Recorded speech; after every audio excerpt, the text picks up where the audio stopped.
Hello, Jose. Nice to see you again after the 2-week break since Catalonia. Very excited to get this race around Le Mans underway. It is a little bit delayed, but thankfully we've got everything sorted now, and I think we have a nice race on our hands coming up.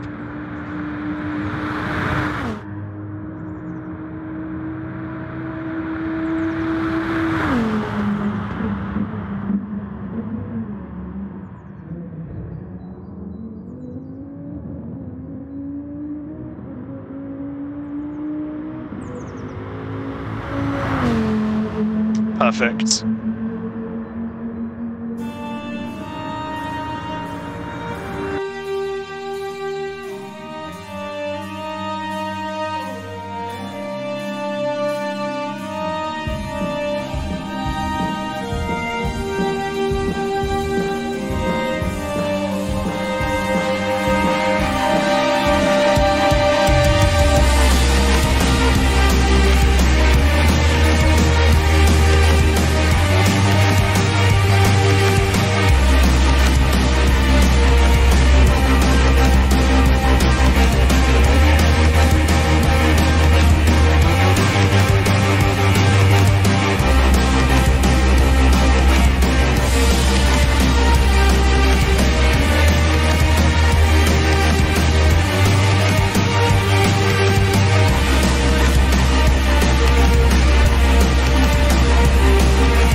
Okay, video done.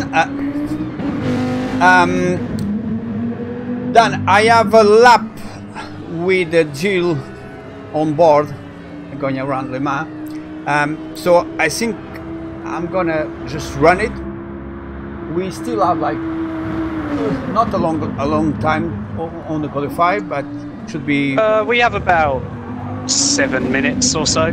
Well, let me just let them know there's about 8 minutes to go. And meanwhile, let's run the video also.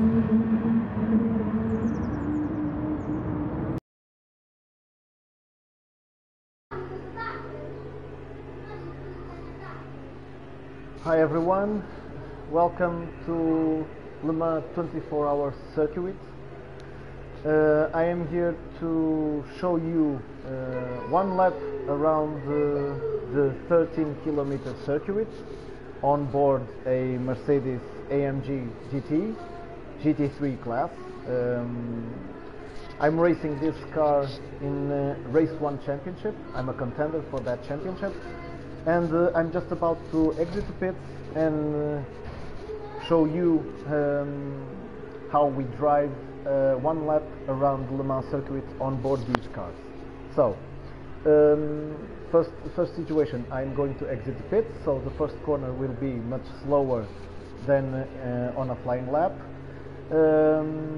We are also using balance of performance, so I have limited power, around 560 horsepower and a little bit of extra weight. Anyway, I believe you can have a cool picture, cool and clear picture of how we drive around this circuit. So, let's get going. I'm going to exit the pit. First corner usually is full throttle in 5th gear in this car. We are going to do it in 4th gear. Here we are. Our braking to the first left-hander in 2nd gear. Start applying some throttle on the exit. Here we are, 3rd gear, 4th gear, always full throttle here, 5th gear.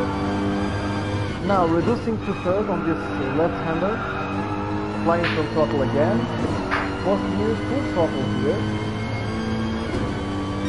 reducing to fourth gear here, approaching the entry on the Uno Diaz straight. And now we have a lot of meters to go in full throttle. I believe we are going to do 279, 280 top speed. But we are now going to brake this hard for the first chicane in second gear, right-hander, left-hander, start applying some throttle, full throttle here. No short shifting. We are going full power for the second part of the Uno Diaz straight. We are racing at 10 p.m. Sorry, summertime.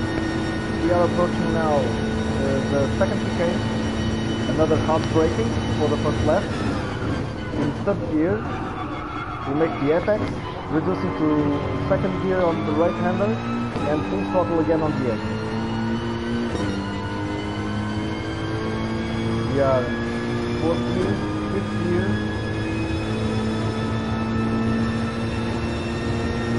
sixth gear, approaching the end of the straight with a very tight right-hander. There we are, reducing hard to second gear, approaching the apex, full throttle again on the exit, and there we are. Now we are driving towards the Indianapolis corner. It's a very tricky, difficult turn on the circuit. We have a couple of seconds till we get there. We are not that fast. This part of the circuit is always full throttle. Now we are approaching Indianapolis corner, the right-hander. I'm just going to lift a little bit, lifting the apex, and now out braking into second gear, left-hander, full throttle. No short shifting. Fourth gear, out braking to first gear. There we are on the exit.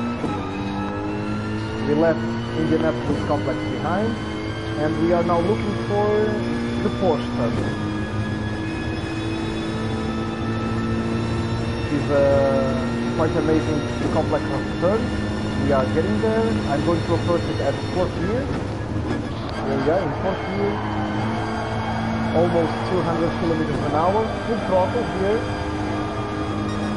Just lifting a little bit the throttle here, in fifth gear again, reducing hard to fourth gear. Keeping fourth gear here to keep the car in line and assuring that I have power. And now we are approaching the final couple of turns in Le Mans circuit. Third gear, reducing to second gear in the final chicane, attacking the curves, and here we are at the finish line. So we have already done one lap around this 24-hour circuit of Le Mans. I hope you enjoyed it. We have to keep in mind that there are several gearbox combinations. So we have a Mercedes with with 6 gears. There are cars with 7 gears, 8 gears. So this is just a small demonstration on how we can go around this circuit. Well, hope you enjoyed it. Subscribe to our championship channel, Race 1 Championship, and yeah, follow us, ask us some questions. We are here to give you a great time following our races. Tonight we are going to race here at Le Mans at around 10 p.m. So yeah, join us, follow us, and enjoy it. Thank you very much. Bye bye. Thank you.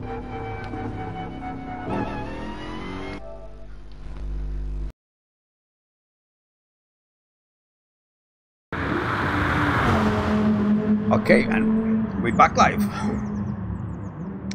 Perfect. Well, while we've been watching Gilles show us around the Le Mans track, he has in fact been saying the fastest time so far in the qualifying session. So the man showing us around the track, clearly his little track guide has helped him out with his pace.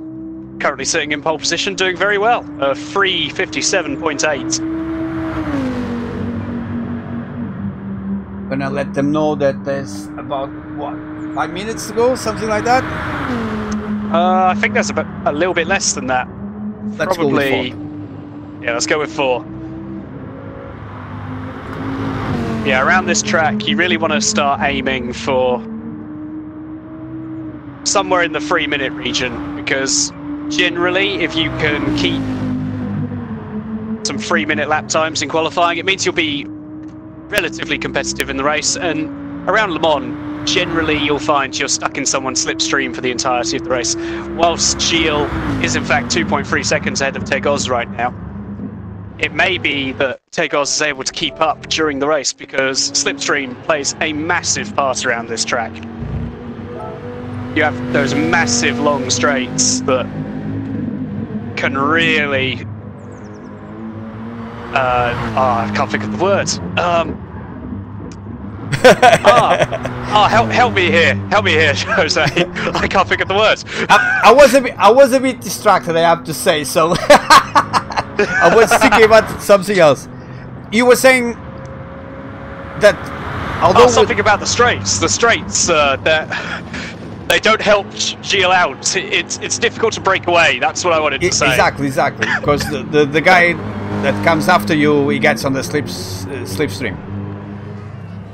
Yeah, and with these straights being so long, it's literally, you could be 8 tenths away from someone at the start of the straights, but by the end of it, you should be right on their bumper, as you've got such a long straight coming up, and then, well, 3 more long straights directly after it. This track basically just having 4 straights, one after another, each separated by a little chicane complex. I can see that Esk today is actually going faster than his teammate Miyako Masa. Oh, he is indeed so far, doing very well. Things look interesting. It's a shame we don't have CRX and Jean-Paul Souza with us. They couldn't make it because they have other real-life obligations, I guess. It's a shame, but yeah, I'm sure we're gonna have them in the next race. Well, looking at it so far, the top 2, both in the same team in the Mercedes AMG. 3rd and 4th, both in the same team as well. Yeah, only CRX. So it definitely seems to be. No, go ahead, you talk. Sorry, yeah, the team that is missing on the top 3 teams, it's actually CRX and Jean-Paul Souza. I'm talking about that. We can have a look how the team's table are.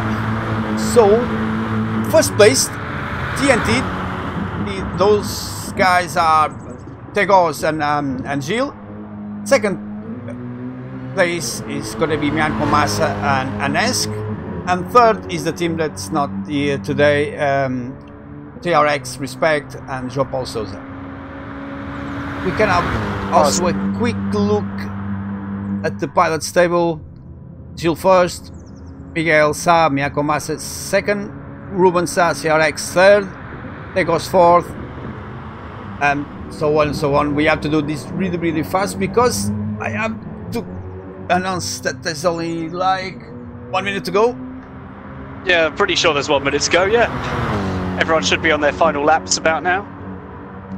But it's a real shame that CRX's team isn't here today, because there's a really close fight for second place in the Constructors' Championship right now, and that it shouldn't affect things too much, hopefully. They'll still be fighting about on track, but it may give them a bit of a disadvantage right now. But hopefully they can mount a bit of a comeback, and we can have some interesting fighting. Yeah, this Costolidius, in fact, carrying his momentum from last race, currently in second place, separating the 2 Mercedes of Gilles and Tegos. And we have a new pilot today that is teaming with Alan. We can call it our Danish team. I think Onipai, also known as Pavlos. Sorry if I got the name wrong. I'm sure it's correct, but if it's not, well, I will get it. Okay, next time. I mean, I called Gilles for like a month, so I don't think anyone can blame you at this point. Well, if they do, I don't know. I don't think anyone knows where I live or anything like that. So I'm okay. Well, hopefully not. Well, I don't think I ever gave any clues, but it would be easy to find me, to be honest. Okay, and final will begin soon. Yeah, we've got everyone starting the race now. So, just a little thing. Gilles was actually going around 2 seconds faster on his flying lap there, but was cut short by qualifying starting. But anyway, looking down the grid, we have Gilles in pole position, yet again, doing a fantastic job. Costelinius, the underdog, in second, Tegos in third, Esk in fourth, and Mian Kamasa, his teammate, rounding out the top 5. It's definitely going to be an exciting race. Le Mans always leads to some close racing, lots of slipstream battles, and it's definitely going to be very exciting to watch.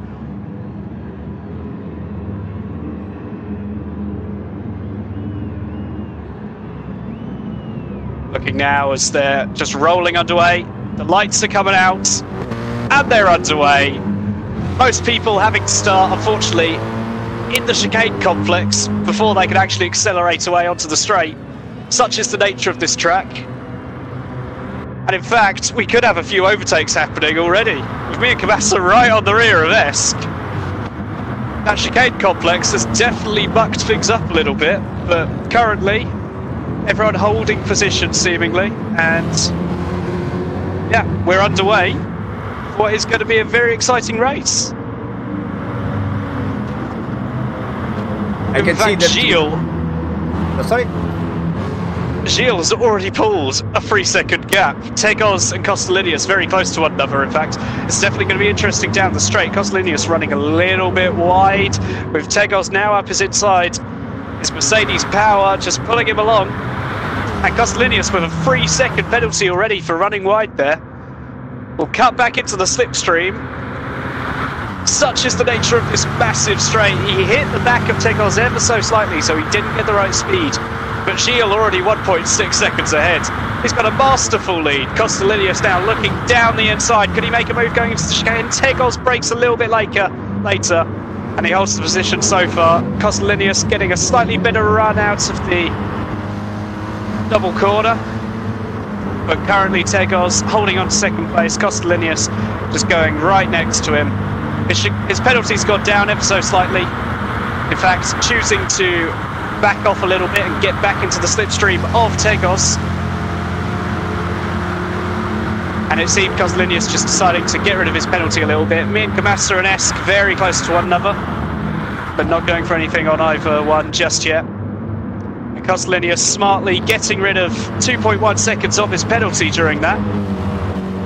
And Tegos and Costelinius, because of all that slipstream fighting, has actually caught up to Gilles, only 8 tenths away from him now. So we did say slipstream is going to play a massive factor in this race, and it already has. Costelinius and Tegos closing right up because of their slipstreaming. And, well, Gilles isn't going to break away that easily. He's got some work to do, clearly. Yeah, you were completely on the bullseye with what he said about the slipstream. You can see that it's going to play a lot, and Costelinius on that Corvette, that is a very fast car in the straight, will have a lot to say, I would say. Well, Tegos right on the rear of Gilles now. It's definitely going to be an interesting fight. Tegos in the Corvette, very good in the straight lines, but unfortunately does suffer from quite a bit of front-end tyre wear.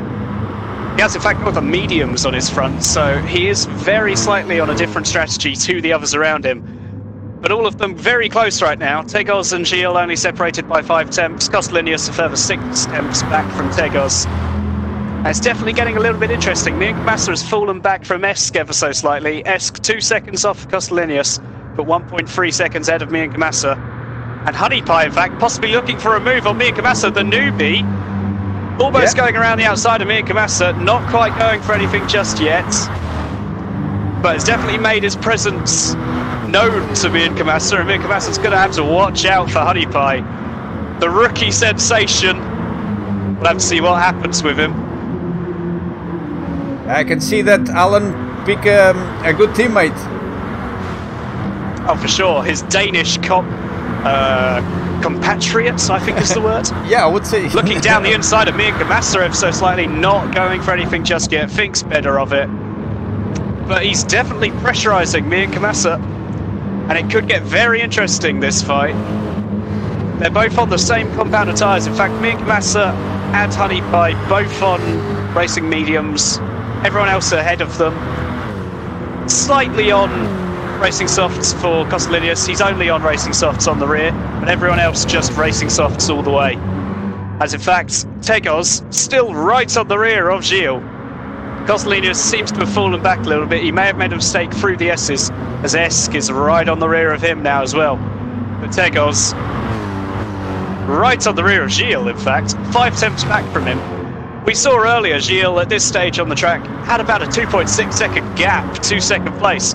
But that slipstream has just brought that right down, and now Tegos, just hanging in the slipstream of his teammate, is able to easily pull away from Costolinius, who's going to have to fend off Esk.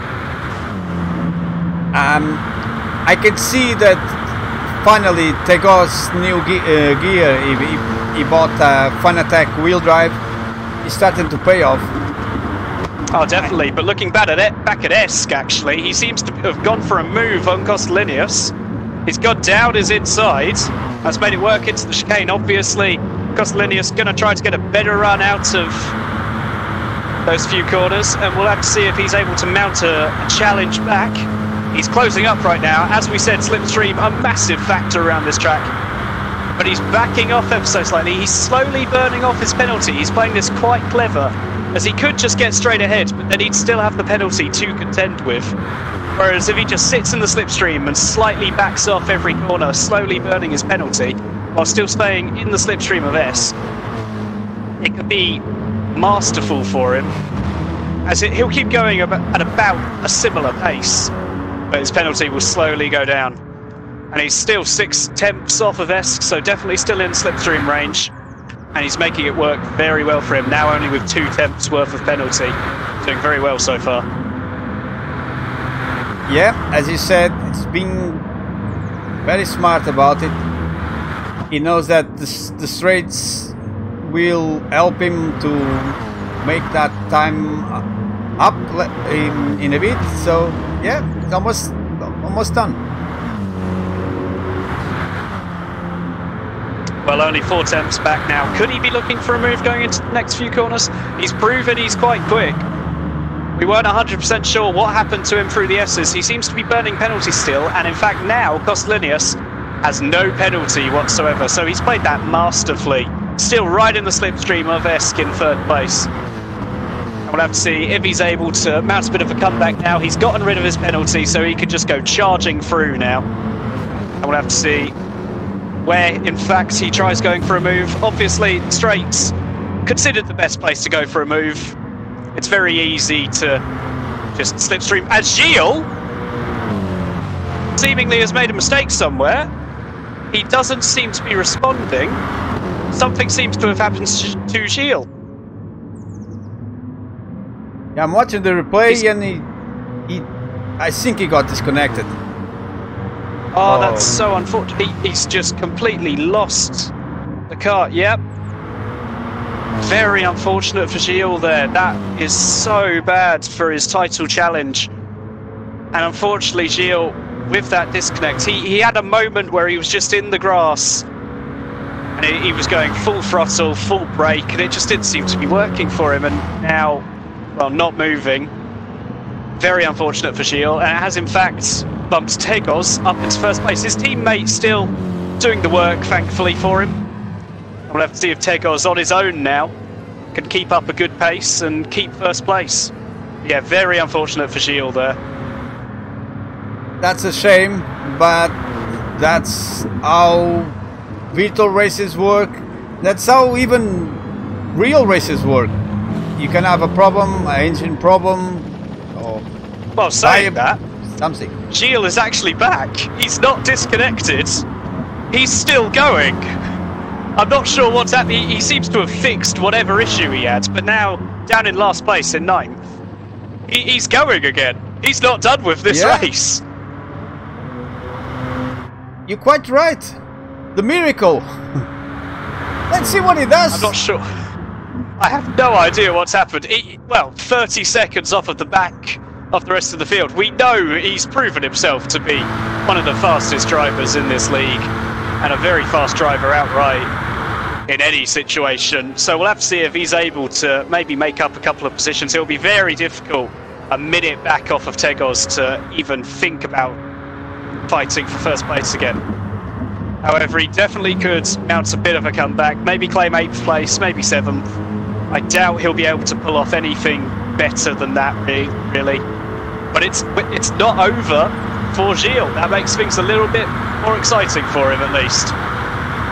As they say, nothing is over until the fat lady sings. I mean, I haven't seen a fat lady anywhere, so clearly Gilles raring to go, thinking, I myself, no fat lady around, I've got to keep going. No, but yeah, it's a shame, but I guess the main thing is still going, and it's only 30 seconds away from Mayasun. I said only, but yeah, 30 seconds away. Still there, you never know. You do never know, but looking at 5th place, in fact, Alan and Mian Kamasa now having a bit of a fight. And Alan moving slightly ahead of Mian Kamasa, going towards this hairpin-like corner. I've seen many people get punted at this corner, but everyone here seemingly keeping their cars under control. And Alan claiming 4th position right now, but Mian Kamasa right on the rear of him, only 2 tenths back, right in the slipstream. Could he go for a move back, going into the next complex of corners? It is quite a long straight leading up to it. He seems to be backing off ever so slightly. Maybe the Jag with a little bit more straight line power. Alan trying to break that slipstream so Mian Kamasa can't really gain up on him.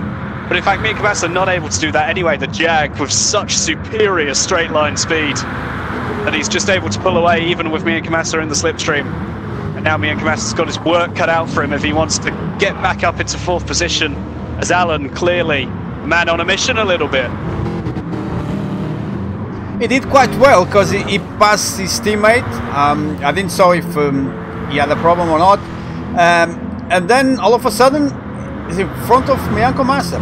Well done, Alan. Well, Alan now the leading car on racing medium tyres. We do, in fact, have Costolinius, of course, on racing mediums on the front, but that's basically just to compensate for the terrible front-end tyre wear that the Corvette has.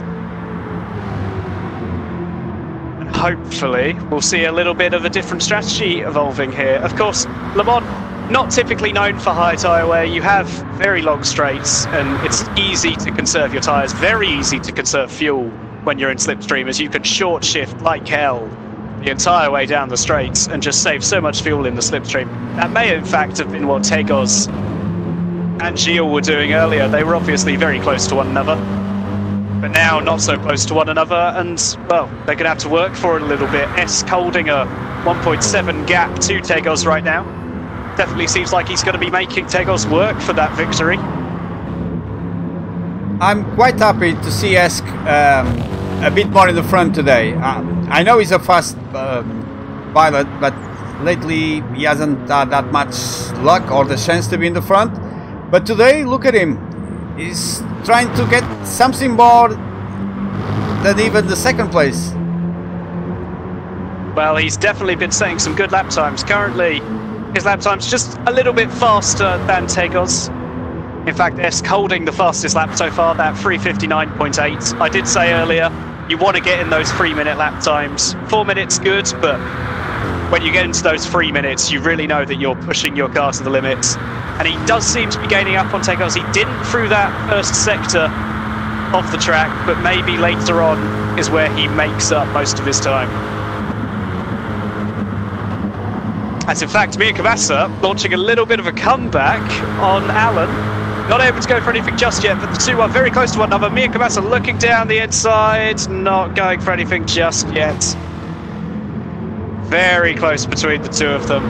As Alan just stretching his lead over Mir Kavasa to about 6 tenths. As Mir Kavasa not getting a great run through that complex of corners.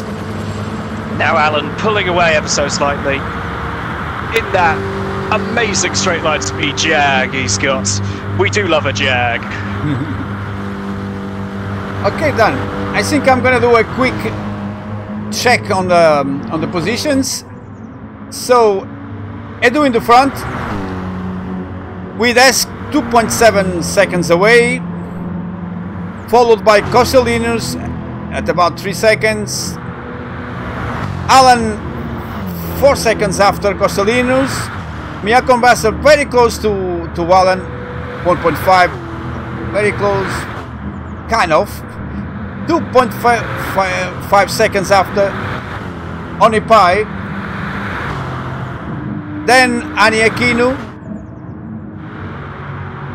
Mian Soon 8th place, and Gilles after that incident, we're not really sure what happened. Maybe his wheels just turned off or something like that. It's still there and getting closer and closer to Mayasun at the moment, 8.4 seconds. Back to you. Gilles definitely on a bit of a comeback, isn't he? I believe the gap was around 29 seconds to Mayenson earlier, and now down to 8 seconds. Mayenson unfortunately making a couple errors during his lap, but keeping decent pace.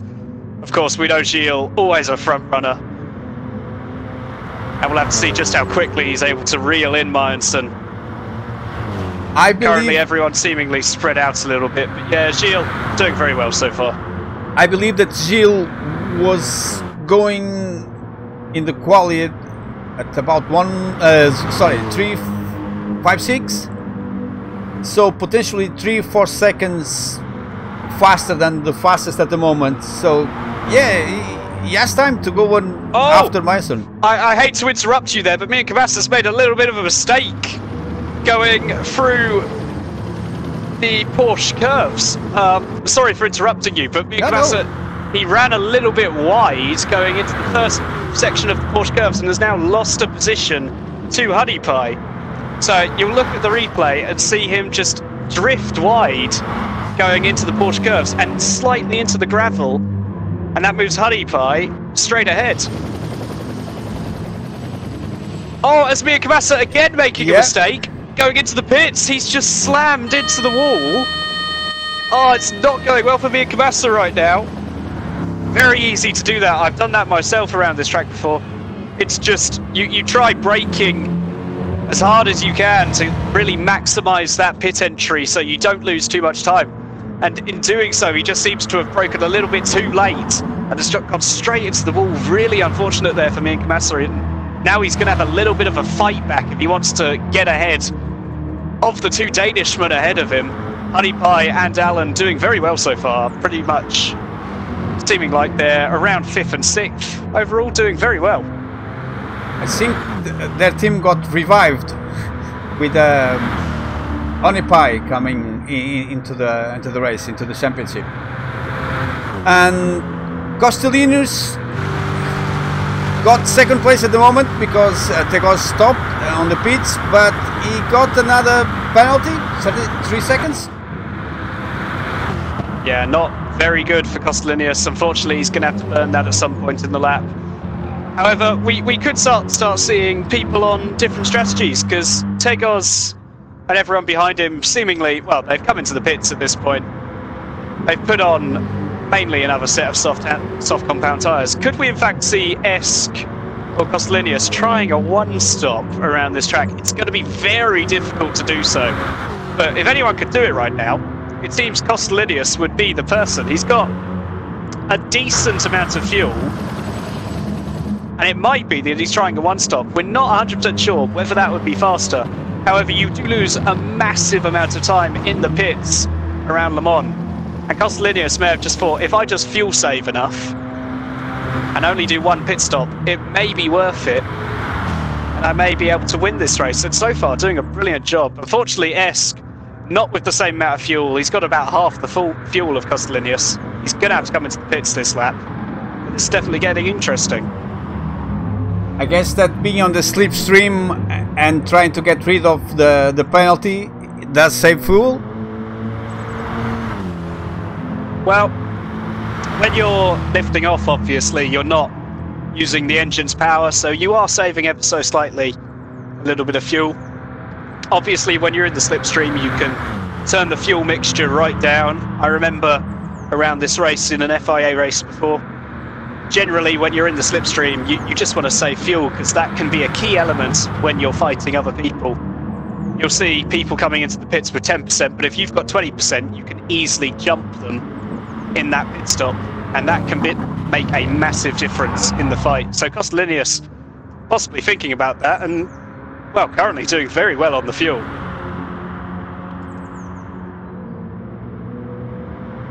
I believe that Honeypies got closer to Alan, about 1 second now, and Mian Komasa is about 3 seconds away of Honeypie. So Mian Komasa is still in the fight, at least for the 4th place. Well, yeah, it definitely seems like this is going to be a close fight for 4th place. Honeypie definitely picking up the pace a little bit. Alan, well, he's been consistent, that's for sure, but Honeypie, he just seems to have a little bit more pace when going on a fast lap. So we'll have to see what actually happens, and maybe Alan's just better at conserving tyres. Maybe Honeypie's just good at going flat out. But Mian Komasa closing up to Honeypie, and Honeypie seemingly closing up to Alan, as you said. As in fact, we do see both Esk and Costolinius in the pits. So I have been proven wrong. There is no 1-1 stopping. And we're just going to have to see where these guys emerge. Tegos was the race leader originally, so I expect him to emerge back in the lead. Unless, of course, Esk may be going for a bit of an undercut. Was only 2 seconds behind Tegos. It could get a little bit interesting here. I can see that happening, that's for sure. We are still 6 laps in the race, so about off, and I guess there's still a lot to play for. Well, I hate to say it, but at this point, we may in fact see Alan moving up to 2nd. Not quite Esk coming out of the pits now, and Costolinius, but Alan going to be very close to these guys. So the undercut definitely working for them. The two of them not putting in great lap times on their out lap. Both of them, well, losing about 3 seconds to Alan, Honeypie and Mian Komasa. And possibly that could bring these guys into the fight for 2nd place. But Tegos now, a massive 15-second lead over Esk. Clearly something has just come alive in Tegos. He's done an amazing lap time. And now with 15 seconds worth of lead, he's doing a Gilles right now. Yeah, 357. He did turn the turbo on. Definitely seems like the latter stages of this race are getting interesting. Costolinius very close to Esk. Only 3 tenths separating the two of them, going into the braking zone after the first long straight. And Costolinius definitely closing up to Esk. The fight for 2nd place gonna get heated up. We're gonna have to see if Alan, Honeypie and Mian Komasa can get involved. Honeypie still about 1.1 seconds behind Alan, Mian Komasa 1.5 behind. But now Costolinius looking around the outside of Esk. Esk trying to defend, but Costolinius, he's got so much straight to go down that it's easy for him to make that move. And Esk just pulling into the slipstream right at the end of that straight. And Costolinius claiming 2nd place so far. Very well done to Costolinius.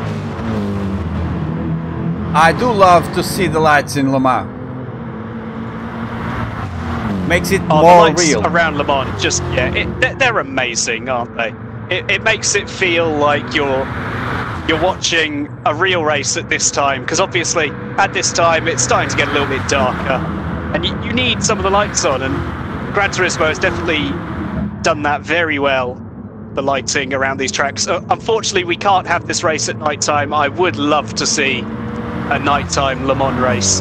Unfortunately, not possible yet. Just not yet in this race, but hopefully in the future. But Esk, in fact, losing the slipstream of Costolinius now, around a second behind him. Yeah, not quite in the slipstream anymore, and Esk has got his work cut out for him going into the next few corners. He'll want to get back into that slipstream so he can just hang on and work with Costolinius, maybe to try and get ahead of Alan, just to get a comfortable gap, because right now Alan definitely closing in. But Esk not with the pace right now, falling back from Costolinius and into the clutches of Alan, in fact, who's now moved a second behind him.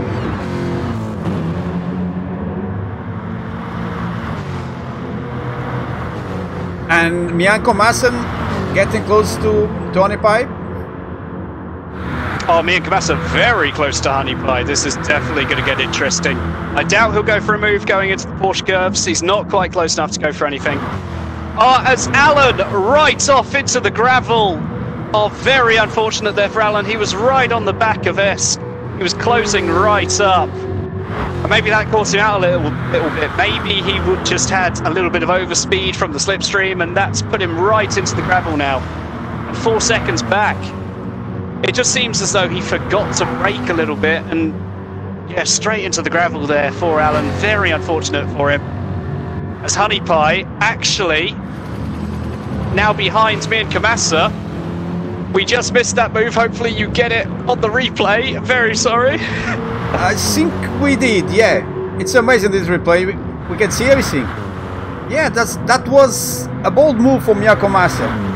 He went on the inside, very brave, but at the same time with enough space. Alan went, Honey Pie went a bit wide, and he did it. Well done, Mian. Yeah, very aggressive, but very fair. And now looking ahead at the fight for second place, it's gotten a little bit closer now. Esk seemingly closing up during the Porsche curves. Costolinius in a car which is much better suited to straight line speed. Esk in a bit of an all-rounder around this track, and now 6 tenths back from Costolinius. He's going to be in that slipstream. Could he mount a bit of a challenge going through these straights? Tegos now with 17 seconds. He's just pulling away right now. And Esk, well, he's the man to watch right now. Closing up to Costolinius ever so slightly down this straight. Could he be looking for a move? It doesn't seem as though he willed on this straight. But maybe the next one we'll have to see just how good of an exit he gets out of it. A little bit squirmy through the corners, yeah, but handling the car quite well. And still right in that slipstream of Costolinius. I tell you what, I'm gonna have a look to see where Gilles is. Oh wow, you said it wrong this time. Oh yeah, I did.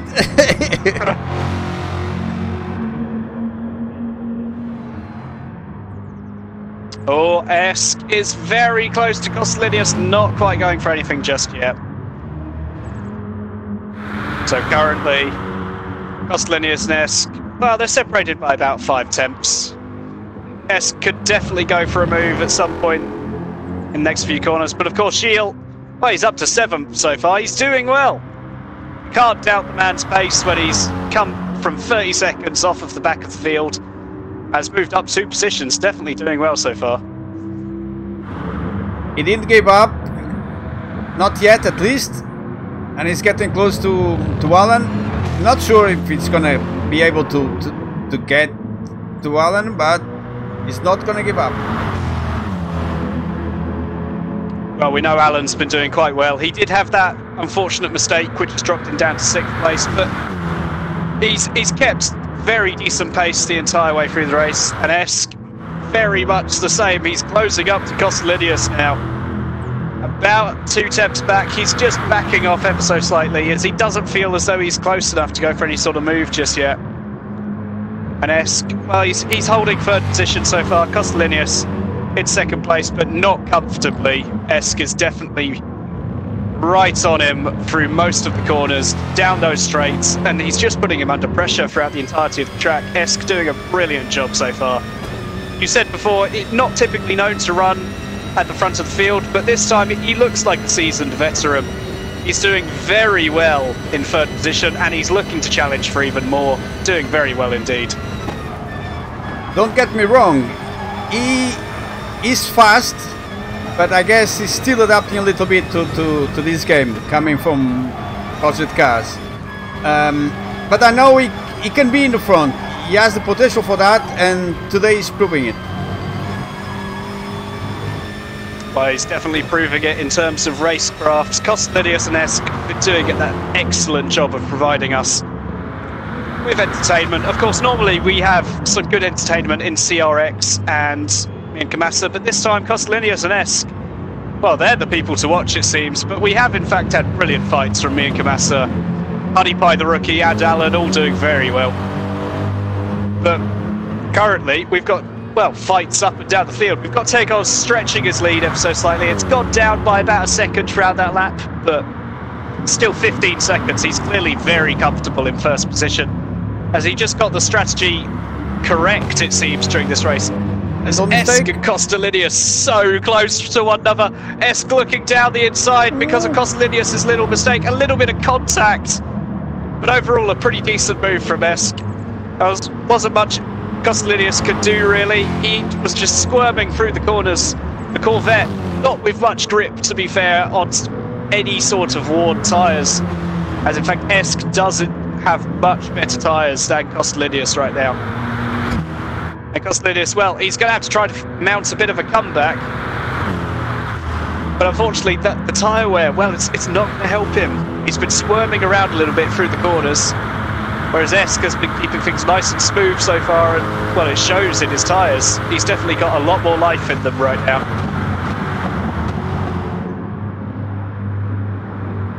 Well, Kostelius just proved that you need to keep your eyes on the ball at all time, because if you don't,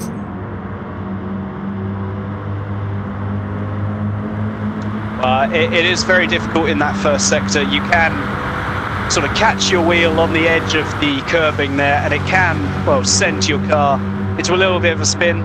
Thankfully he was able to hold it. He's looking down the inside of Esk now, making that move back up into second place. Esk seemingly braking a little bit early just to let Kostelius through.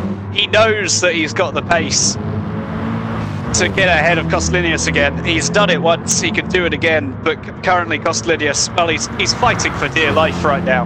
He knows his tyres aren't in good condition, and he's just trying his best to hold on to that second position. Esk possibly looking for another move, possibly looking down the inside, going into the next corner. Kostelius just braking a little bit early, trying to get rid of some penalty. In fact, he doesn't have any penalty anymore. Esk not getting a great run through that corner, and Kostelius again maybe looking for a move on Esk. and I can see Mian Komasan getting closer and closer, just using the fight. Well, as they're fighting the whole way around the track, Kostelius looking around the outside of Esk right now, just with that superior straight line speed, able to easily make the move. Of course, we're coming towards the more technical section of the track, which is generally where Esk has been making up his time. We'll have to see if he's able to pull any sort of move going into maybe the Porsche curves, maybe before it. But it's definitely getting interesting.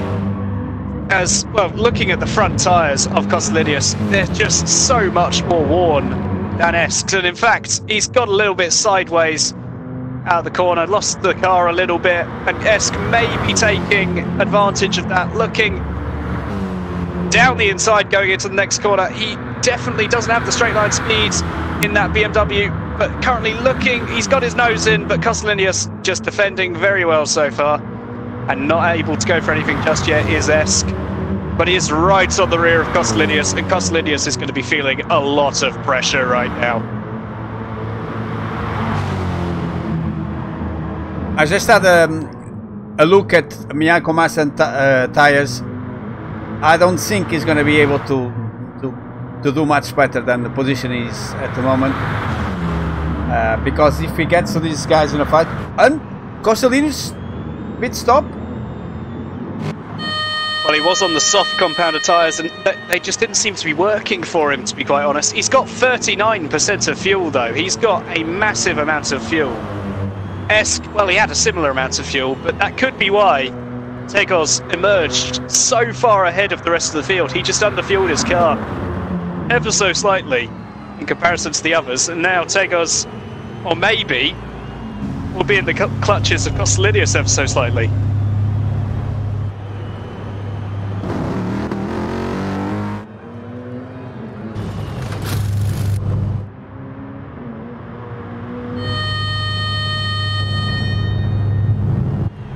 As it does seem as though Tegos, well, he's got a masterful lead still, hasn't he? He's still got 12 seconds to Kostelinos. He doesn't need to worry, really.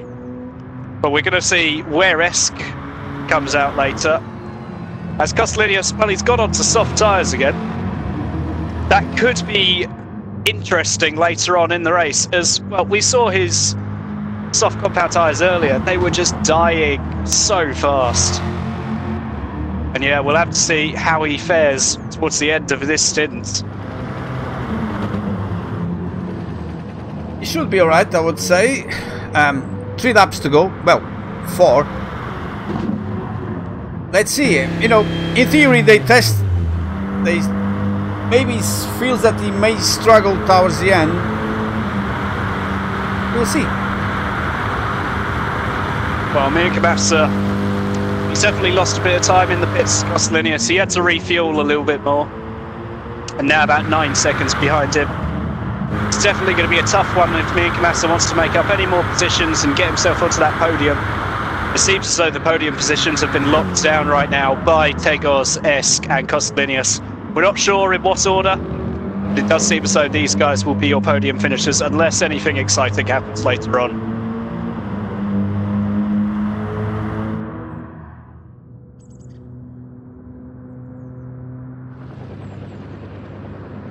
I'm having a look where Gilles is. 21 seconds away of Alan. Oh, Esk has made a massive mistake. Hate to cut you off there, but he's just run wide at that final corner. And he's lost so much time there. Tegos is going to close up massively. That's a good 10 seconds he's lost there in the gravel. Really unfortunate for Esk. And, well, Mir Kabasa could now be looking at a podium position, possibly. As, well, Esk is going to need to come into the pits again. That may have sealed second place for Kostelinos and first for Tegos, but yeah, very unfortunate there for Esk. He just braked slightly too late on those worn soft compound tyres. Yeah, now he's got his work cut out for him if he wants to even hold on to third position. We know he's been quick, but so has Mir Kabasa later on. He had his earlier on mistake and he's been trying to recover from it, but now Esk, well, he's going to have to try to recover from that mistake. As we did, it seems we did in fact place a little bit of a commentator's curse on him. As we did say Mir Kabasa would be hard pressed to get onto the podium. Well, Esk may have just made that possible, unfortunately for him. He lost about 14 seconds and he's still losing some time. So I would just go straight to the pit and try to leave the last 3 laps, well, to go for the last 3 laps as fast as I can. But yeah, it's going to be hard to keep this, I don't know, 3rd place. Well, he's definitely losing a lot of time on those very worn tyres. Tegos and Kostelinos just eating into his 10-second lead right now. And yeah, we'll have to see where he emerges in relation to Mir Kabasa. He's now coming into the pits, so he knows he's got to come in now. Oh.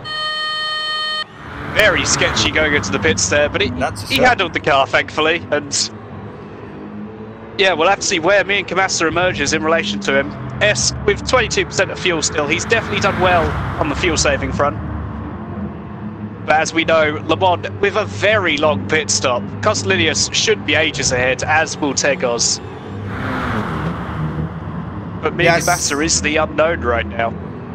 I said 3rd place, I meant 4th place for sure. Yeah, but Esk lost the 3rd place. Well, he's still refueling his car. He seems to be coming out of the pits right now. And in fact, me and Kabasa... Oh, it's going to be very close between the two of them. Possibly side by side going into the next corner. Me and Kabasa moves ahead, going into the first sector.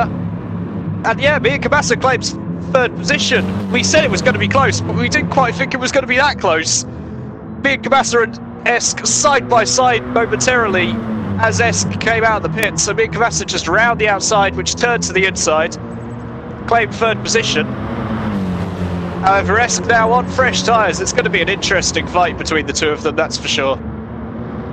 I do apologize. I was very confident that he lost the third place, and he did, but very, very close. Well, you were right, but it doesn't seem as though he's done fighting for it. He's now looking at the slipstream. He's moving ahead of Mir Kabasa. Mir Kabasa's going to have to launch a comeback if he wants to reclaim that third position. The two obviously are teammates, but, well, they're rivals in the Drivers' Championship, and it's definitely going to be interesting as to see what happens here.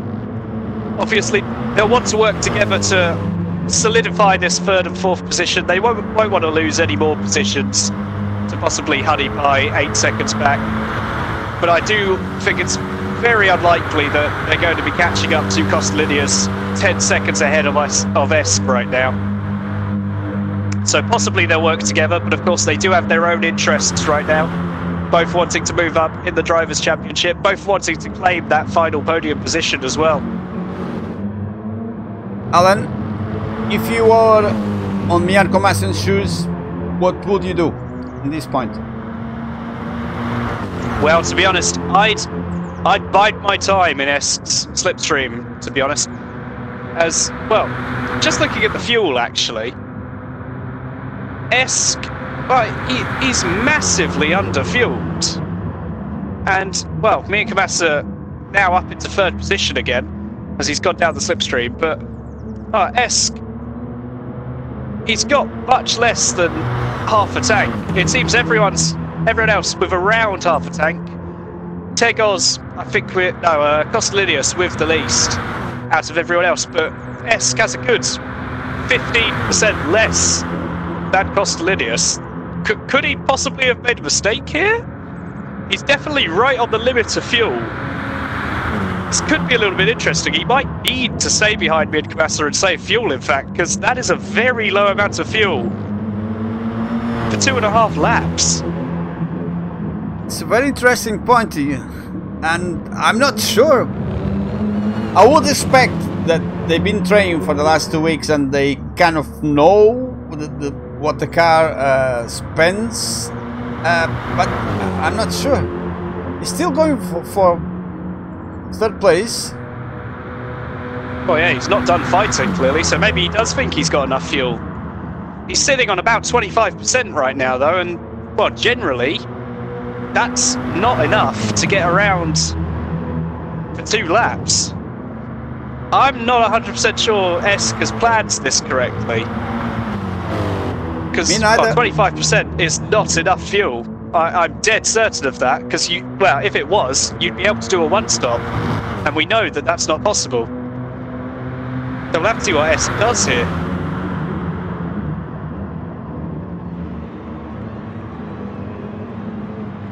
That's interesting. We'll see. I guess that's how things work in the end, but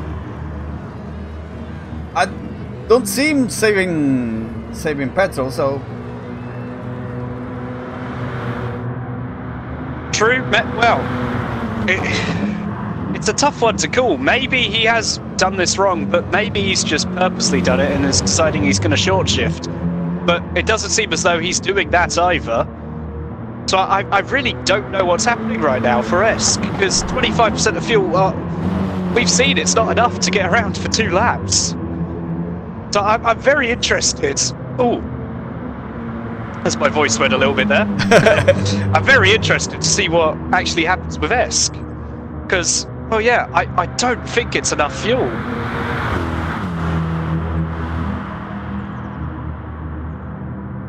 Well, these guys, they spend their time on the track. I'm not really sure if I was in this situation and I knew that I didn't have enough fuel, what I would do. But it seems like just keep fighting like he's doing wouldn't be the thing. Oh, almost getting a little bit of a slide on there out of the corner. You're not wrong. He's lost the slipstream to Mick Massa. That could be very bad for him, because now he can't fuel save even if he wants to. This is definitely getting interesting here. Mick Massa, well, I can't believe my commentators cursed Mick Massa. I feel, well, elated for him, but terrible for Esk, because Mick Massa running very deep going into that corner has actually just allowed Esk back into the slipstream. Mirko Massa today, he looks nervous. Maybe that little problem, sleep he had in earlier on is still playing in his head. You are right, he did have a mistake earlier on that will be playing on his mind, but well, currently he's keeping good pace. In fact, Kostolinius, I think he ran a bit wide going into that corner. He's just lost a good 3 seconds and is continuing to lose time. Something's happened with Kostolinius. 4.5 seconds? Definitely closer. Well, he was a good 7 seconds earlier, I'm pretty sure, so I do think something's happened there. He definitely has lost a bit of time there, and well, he doesn't seem to be going as quick as normal. Not 100% sure what's happening. Maybe the tyre wear is just kicking in a little bit on his car, but he is losing quite a bit of time to Mick Massa. Mick Massa, he's got a lot more fuel, so he's able to push a little bit more. But I hate to say it, but if you look at Esk's fuel bar, it's gone into the red. He's not going to make it. He can't make it. This is it for Esk. He's going to need to come into the pits, and that could drop him all the way back to where Gilles is at this point. It's going to be a massive time loss. Obviously, the pits around here, well, you lose about 20 seconds just getting to the box.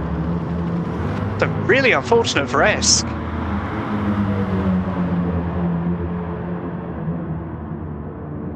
Yeah, I don't think he noticed. Maybe the adrenaline, because it's going really well. It took over of his brain. It's gonna stop. He has come into the pits now. Well, he had no choice realistically, but looking ever so slightly ahead at Mick Massa, just look at the gap between him and Kostolinius going on to this final lap. It's only 2 seconds and it's closing rapidly. I'm certain something is happening here with Kostolinius, because he's losing so much. He set a 4:09 in that lap, and that is not really representative of his normal pace. I'm not 100% sure what's happening. However, well, Gilles, I'm pretty sure, is actually going to start fighting with Esk any second now. Esk, well, he's come out about... he's about 4 seconds behind Gilles. He should have this.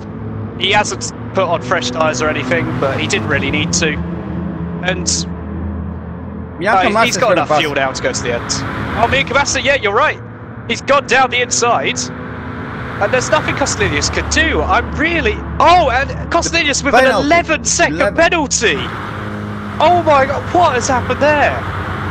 He's clearly cut the entrance to the main straight too much, and that's lost him, well, a lot of time and a massive 11-second penalty. Something is happening here with Kostolinius, as he's losing so much time here. He's definitely not going full pace. It's really weird watching his car, because, well, down the straights he's going flat out, but something's not quite right here with Kostolinius, unfortunately. One thing is for sure, I don't think Mirko Massa, after the problem he had, would predict being second place at the moment. Oh, definitely not. He was down in about 6th at one point, maybe 7th. But now, all the way up to second place, it's It's incredible, in fact, the fight back he's had. Obviously, other people in front of him have made mistakes, but even so, he's been doing very well himself. I've said it before, that guy never gives up, and, you know, he gets his rewards. Well, it's definitely a reward when you're fighting back all the way from 6th to 2nd place. I don't think he'll be able to fight against Tegos, obviously a 19 second gap, sorry, to Tegos. He's definitely got things under lock right now. He's already coming towards the Porsche curves, whereas they're still on one of the straights. Tegos just, well, he's in his own postcode right now, doing very well. He's waving to the crowd. Doing a bit of a parade lap, obviously. Yeah, he's doing brilliantly right now. And another man doing pretty well, you have to say, is Gilles. He had that mistake so early on. Well, not mistake, he had that unfortunate disconnect. But it wasn't quite a disconnect. We're not 100% sure what it was. But, well, he was a second or a full minute off the lead. Oh, now he's only 46 seconds off, and in fact he's closing up to Esk in 6th position. Esk is losing so much time through these corners. Gilles only 1.5 seconds back, as these two seem to be the closest ones on track right now. And Tegos, almost. Oh, he's going quite slowly through here, maybe just making sure he doesn't get a penalty. Also probably quite happy behind his steering wheel right now. Flashing his lights a little bit, and as you can see, claiming 1st position. Brilliant job here from Tegos, very well controlled, no mistakes from him. Brilliant racing, and Tegos claims 1st position. Mian Kamasa, after an excellent fight back from 6th position, claims 2nd place, and Kostolinius in 3rd. Unfortunately having some sort of issue at the end there, not 100% sure what that was. He had a massive penalty, but Honey Pie not seemingly close enough to claim 3rd position. Honey Pie will claim 4th. Alan, decent racer of him as well.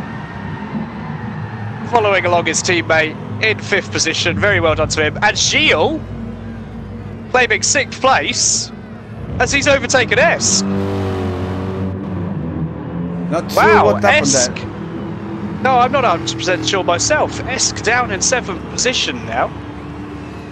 Very strange there. With Danny and Myerson rounding out the grid. But looking here, we have your race winner, Tegos. A brilliant job from the man in his Mercedes. He's done a fantastic race. No mistakes from him whatsoever. He just kept going. And brilliant from Tegos. You can't complain about a drive like that. Absolutely amazing. Let me get my remote control. Sorry, my controller.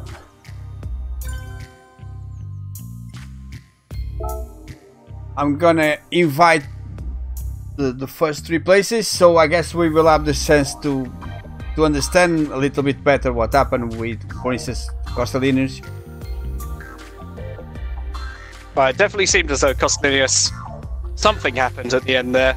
As Mian Kamasa, well, he was catching rapidly, and it wasn't as though Kostolinius was on better tyres or anything. They had around equal tyre wear. And, well, he wasn't running out of fuel, so I'm not 100% sure what happened there. But still claiming 3rd position. A good job from Kostolinius. Could have been better for him, but it could have been much worse. So yeah, good job from him. Good job from Mian Kamasa, obviously, having that mistake earlier on, and fighting back very well up to 2nd. But let's be honest, Tegos there, he had that entire race under control. After Gilles had his unfortunate disconnect type thing, I'm not 100% sure what it was. It was just completely controlled there from Tegos. Yeah, it's a shame we can't have everybody here. But I will ask Gilles what happened, for sure. Okay, let me just see if I can invite the guys really fast. We're gonna show some kind of weird screen in the stream, but that's what I have to do. Kostolinius, Tegos, and Miyako Masa.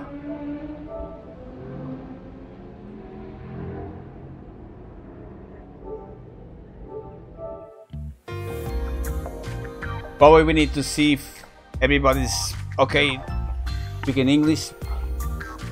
Hi. There goes. Hi there. Hello. How are you? Hello. Hi. Hello, guys. Well done to the podium finishes. Brilliant job Thank there. you. Yeah. Had to pay the price of having the fastest I car. don't speak English, huh? That's okay. I can translate. Alan can ask, I can translate and translate back. So, Edu, o Alan vai fazer as perguntas, eu traduzo, tu respondes e depois eu traduzo de volta. Ok, perfeito. Ok. Is Miguel with us? Not yet. Oh. Yes. Yes. Now. Ah, here we go. Hello, Hello, hello. how are you, my friends? We cool. Doing very good after watching that race. What a race! What a race! It was the most interesting race so far. Yeah, Okay, it was Alan. very funny race. If you want, do you want to start with Tegos and I translate? Yeah, sure. So, well, Tegos, you Hi. controlled that very well. What was it? Just a case of keeping calm, keeping cool, and just doing your own race?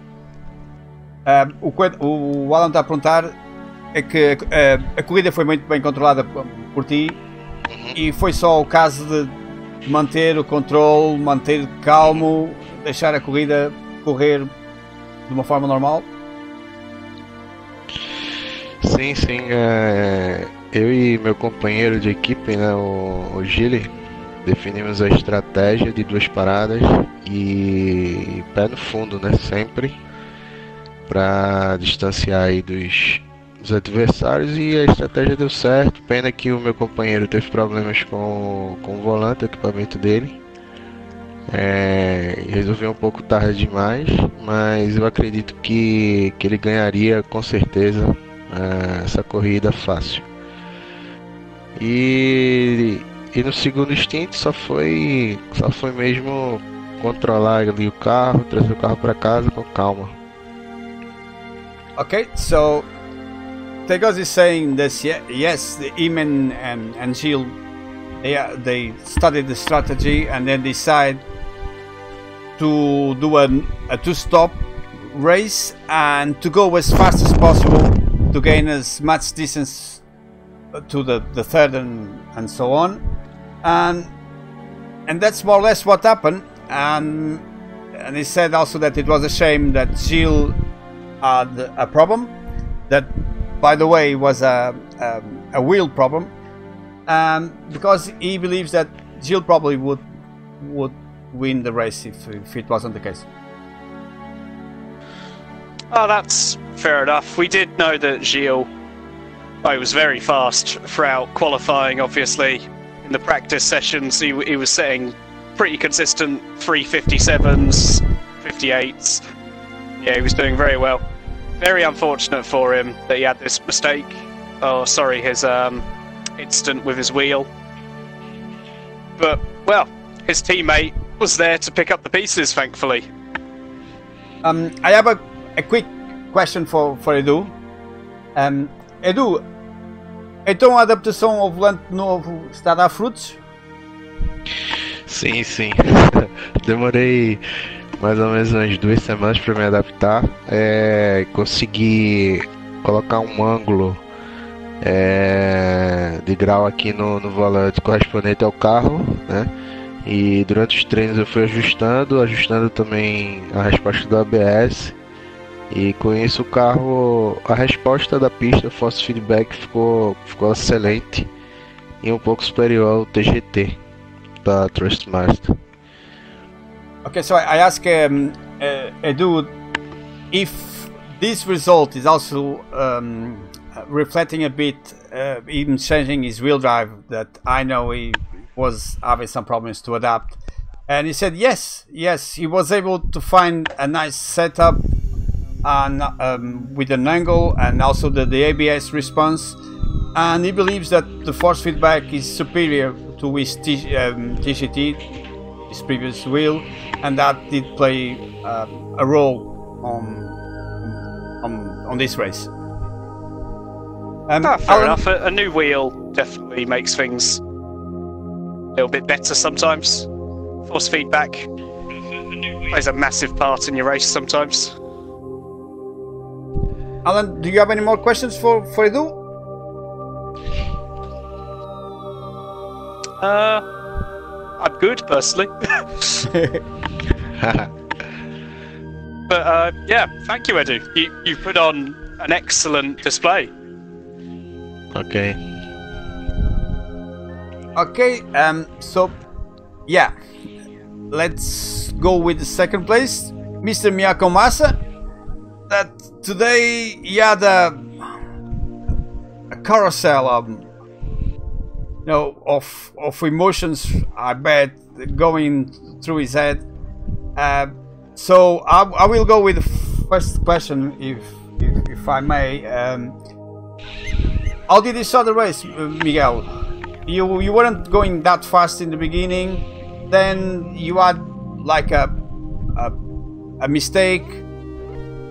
A little bit after going in the box, you had another mistake. So what was going through your head? Oh, first of all, I wish to thank you all the guys who are involved in today's race. It was a very, very good race. I thought what happened with Chill, I didn't know that was because of the wheel problem. So my teammates says it possibly was Edu Tegoj who touched him on the rear. But well, it didn't happen that way, so better that way. Better because of the touch. My race was very, very hard. During the week, I studied a strategy, but it didn't work at all. I start the race with the medium tires and try to save some fuel. So I know it will be. I was passed with some guys. Okay, some guys overtake me. That's no problem because I know I was trying to save some fuel. But those guys are very, very fast, and I don't have a chance on the first stint to do anything, and because of that I changed the strategy, and on the second stint I put soft compounds and tried to be faster I can, try to catch those guys in front of me. That's what I did. I made 2 or 3 laps, very good laps. My teammates and Costellinius are doing a great battle in front of me. But unfortunately my teammate made a mistake on the last stint, and he didn't put some enough fuel to end the race, so he lost several positions because of that. And Costellinius, the Corvette is a drunk car, if you know what I mean, a very drunk car. he drank a lot, so because of that I could pass him.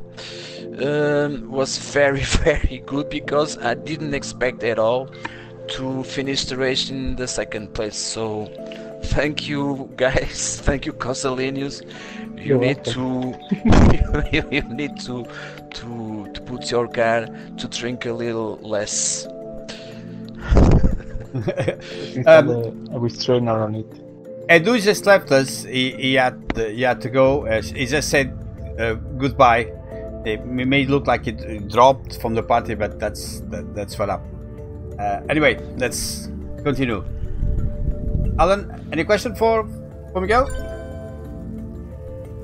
Well, I do have to ask Miguel. After you had your incident, were you like thinking differently about the race? Because obviously, after you had it, well, were you thinking you were out of the fight? Was it a little bit unexpected to eventually come back up to second place?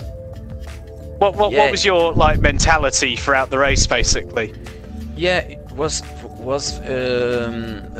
I didn't expect at all to finish on the second position.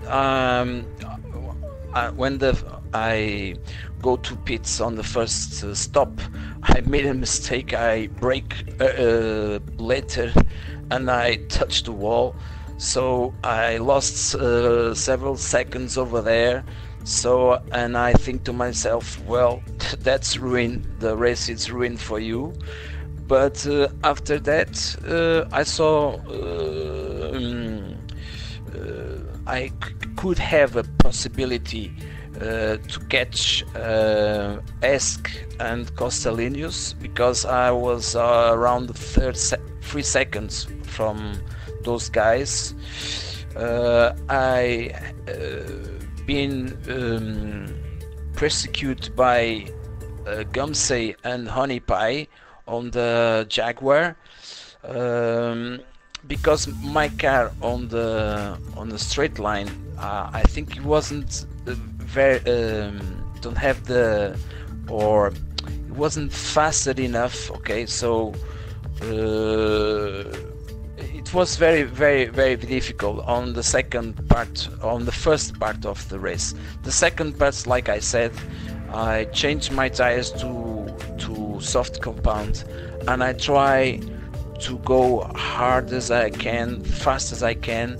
That's what I did. So I recovered lots of seconds over there, and because of the guys in front of me made some mistakes, I catch those mistakes. I couldn't be better than those guys, and Costelinius, like I said, have fuel problems, so I pass him on the last lap and achieve the second position. So what could be better than that? So I didn't expect at all finish on the second position, but I think oh Jesus, the word's missing. Sorry guys. I'm missing my word. No, we get what you mean. It was a roller coaster of emotions, that race, wasn't it? You had some brilliant fights, and absolute heartbreak in terms of hitting the wall, going into the pit lane, and the touch of the gravel going into the Porsche curves. But you recovered very well, and you kept your pace the whole way through after that. And you did a brilliant job. Can't fault that second place. Thank you very much. Okay, and with that, we need to talk with Costelinius. Yes, all yours. Just 1 second, guys. I'm sorry, Costelinius, but guys, I'm going to work right now. Okay. So I need to jump out. So once again, thank you very much for the broadcast, guys. I'm gonna see in a few minutes the broadcasts, and thank you once again. And I see you guys in 15 days for the 5th round of the championship. Thank you guys. Zay, thank you Dan, Costelinius, thank you very much. Thank you. Speak to you soon, bye mate. Guys. Bye. Bye.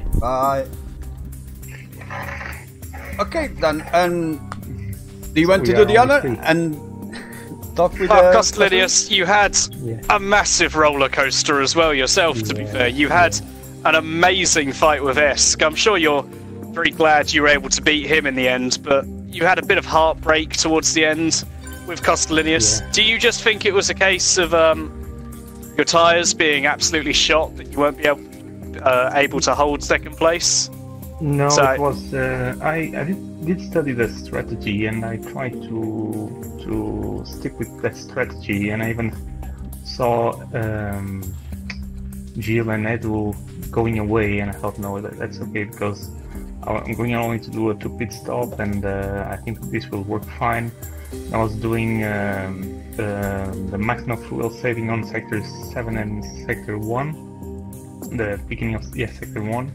Then on the first straight, I will jump onto to the maximum power, and I did that. I studied that, and if I did that on the first 3 laps, I could do the whole race with only two stops, because my car, as Miguel was saying, it has a very high fuel consumption. So the problem, what I didn't take into account, was the fight that I had with Ask that consumed a lot of fuel. So that was the problem, that in the last lap I realized that I only had fuel for up to the end of lap 11. So I saw the gap that I had to Miguel, I started to slow down, and while I was doing those adjustments I got a little bit distracted, so that's why the car jumped a little bit out, and it was just a misconcentration. After that, I just when I saw that I had the correct amount of fuel to finish, then I just my gas on the pedal, and I was able even to recover a little bit of time and to lose a little bit of the penalty that I had to who what is his name? He's the new guy. I had 13 seconds to him, and I had a penalty of 9 seconds. Only, oh gosh, Hot Pie, I think. I don't know his name now. Honey Pie, something like that. Honey Pie, yeah, exactly. Honey Pie, yes. Yeah, I had 13 seconds to him, but I had a penalty of 9, and I still reduced to 8 seconds or something like that. But I think it was just the fuel that caused me to lose a lot of time, because I was on the last 2 laps I was with my fuel on saving mode. But after the fight that I had with Ask, it was really nice. Well, you did very well, to be fair.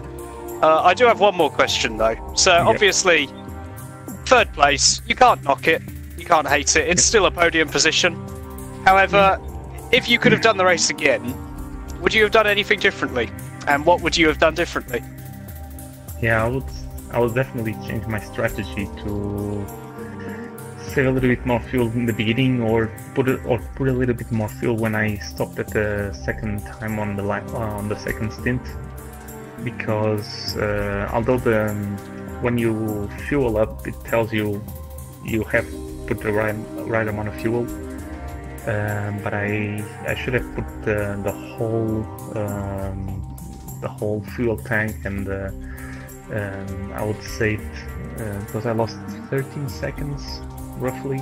Yeah, I lost 13 seconds because I was 10 seconds to Miguel, and Miguel ended up 3 seconds ahead of me. So if I just put a little bit more fuel, just 5 more seconds in the pit, I could easily guarantee the second place. The first place, it would be extremely difficult, because my car needs a gastric band, you know what I mean. Yeah, it needs to stop drinking so heavily. Yeah, and it was really fast. I could go 288 when I was tailgating someone, but you had to pay that price. So the price I had to pay was the 3rd place. But next time I know I had to study better the strategy regarding the fuel, and put at least a little 20% more for refueling on the when I go to the pits. That's what I would have done differently. Okay, that's fair enough. So first thing, congratulations. Yeah, thank you. You were brilliant. You in Catalonian, you've been brilliant. And my question is going to be a little bit about that. So, in the beginning, I could see you probably adapting a bit to the game and everything, but now you are becoming a regular in the front. Is just training? Did you find another way of seeing things?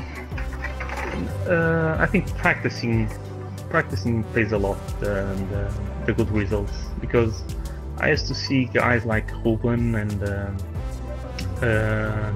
Miguel, and Miguel is quite good, and Gil is a professional pilot as well, but he's really good, and Edu.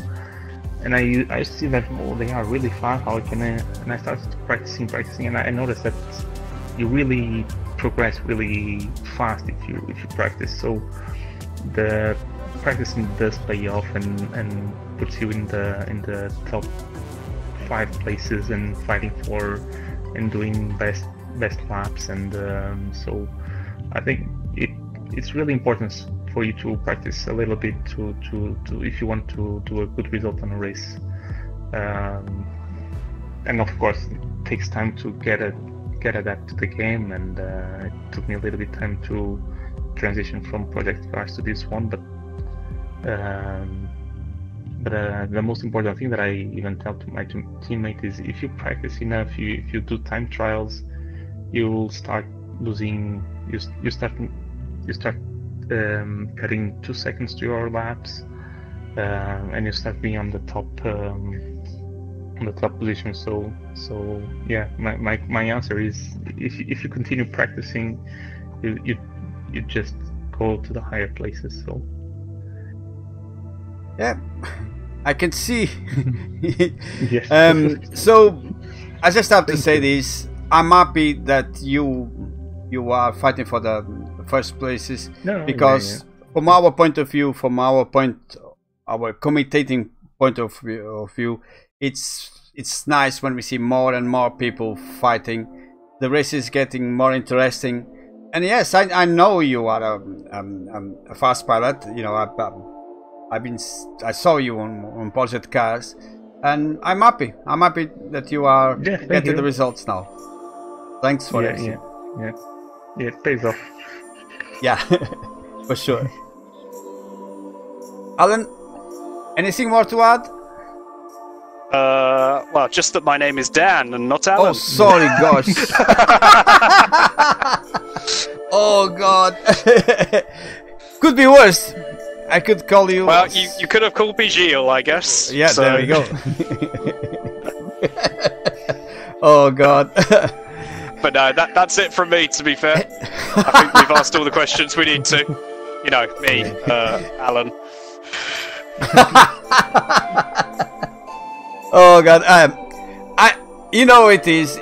We've been through this roller coaster of emotions and things changing and everything, and now that we kind of took our own feet from the accelerator, we just relaxed. I guess a bit too much. So sorry for that. One day probably I will have to pay you a pint or two for that.